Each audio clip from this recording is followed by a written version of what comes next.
UP में SIR का काम हुआ पूरा। सूत्रों के मुताबिक 2 करोड़ 89 लाख वोटर्स के नाम वोटर लिस्ट से कटे। 2 करोड़ 89 लाख वोटर्स में से 1 crore 25 lakh voters permanent shift हो चुके हैं। 23 लाख 59 हजार वोटर्स डुप्लीकेट हैं। यूपी में 9 लाख 57 हजार वोटरों ने फॉर्म जमा नहीं किए। करीब 84 लाख वोटर लापता। फाइनल आंकड़ों और ड्राफ्ट लिस्ट 31 दिसंबर को की जाएगी जारी। उन्नाव रेप मामले में सीबीआई ने कुलदीप सेंगर की जमानत को चुनौती दी। हाईकोर्ट के फैसले के खिलाफ सुप्रीम कोर्ट में दी अर्जी। सीबीआई ने अपनी याचिका में मामले को गंभीर बताया। कहा, गंभीर अपराध में सजा निलंबित कर जमानत देना न्याय के हित में नहीं। रेप पीड़िता की मां ने की जमानत खारिज करने की मांग। कहा, हम सुप्रीम कोर्ट का दरवाजा खटखटाएंगे। पति के हत्यारों को फांसी की सजा होनी चाहिए। अयोध्या में रामलला की प्राण प्रतिष्ठा की दूसरी वर्षगांठ का बड़ा आयोजन। राम मंदिर परिसर में अगले 5 दिन तक सुनाई देगी वैदिक मंत्रोच्चार की गूंज। राम मंदिर में 29 दिसंबर से सांस्कृतिक कार्यक्रम आयोजित किए जाएंगे। 31 दिसंबर को भव्य धार्मिक आयोजनों के साथ मनाई जाएगी वर्षगांठ। बांग्लादेश में हिंदुओं पर हो रहे अत्याचार के खिलाफ भारत सरकार का कड़ा रुख। विदेश मंत्रालय ने बांग्लादेश में हिंदू युवक की हत्या की निंदा की।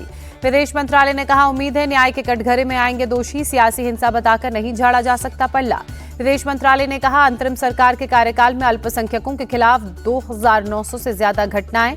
कानून व्यवस्था और सुरक्षा के लिए सरकार जिम्मेदार। बांग्लादेश में हिंदुओं की मॉब लिंचिंग पर कोलकाता में सड़क पर उतरे हिंदू संगठन। बांग्लादेश हाई कमीशन के सामने प्रदर्शन। यूनुस सरकार के खिलाफ नारेबाजी।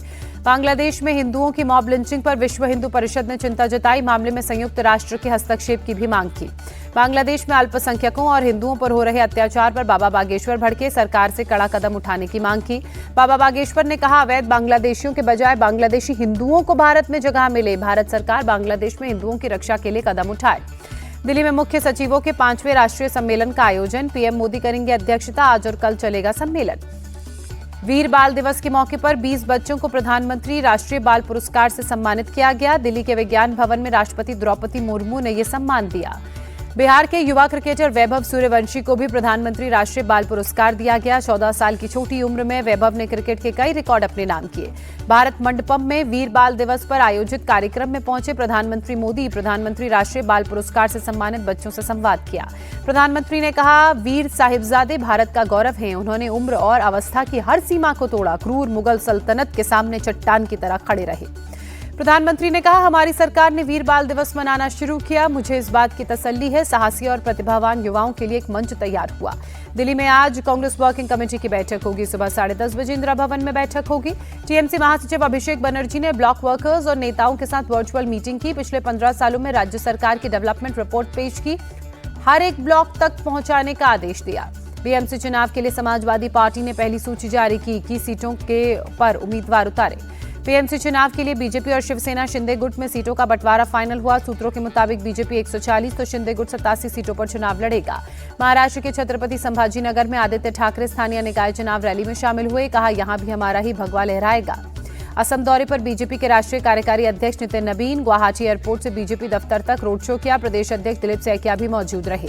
जम्मू कश्मीर के अनंतनाग में लश्कर-ए-तैयबा का आतंकी मोहम्मद लतीफ दिखा। जंगल के रास्ते भागने की खबर। पुलिस और सीआरपीएफ का इलाके में सर्च ऑपरेशन। उड़ानें रद्द करने के मामले में इंडिगो की बढ़ सकती हैं मुश्किलें। 8 सदस्यीय समिति ने डीजीसीए को सौंपी अपनी रिपोर्ट। 60 साल के हुए अभिनेता सलमान खान। नवी मुंबई के पनवेल स्थित फार्म हाउस में देर रात हुआ ग्रैंड सेलिब्रेशन।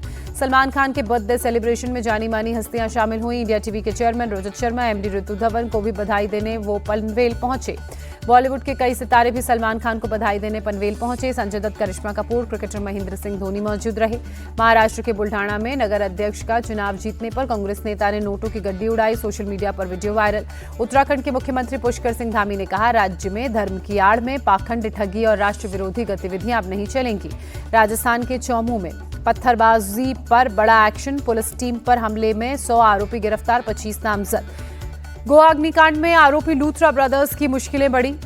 कोर्ट ने गौरव और सौरव लूथरा को 29 दिसंबर तक पुलिस कस्टडी में भेजा। उदयपुर में आईटी कंपनी की मैनेजर के साथ गैंगरेप मामले में एक्शन। पुलिस ने सीईओ समेत 3 आरोपियों को गिरफ्तार किया। दिल्ली के करावल नगर में पार्किंग विवाद में एक युवक को गोली मारी गई। अस्पताल में हालत स्थिर। पुलिस ने मामला दर्ज कर जांच शुरू की। यूपी के सीतापुर में बाप बेटे की गोली मारकर हत्या। पुरानी रंजिश को लेकर हत्याकांड। मृतक बाप बेटे पर हमलावर के पिता और भाई की हत्या का आरोप था। दोनों मामलों में जेल गए थे। पुलिस हमलावरों की तलाश में जुटी।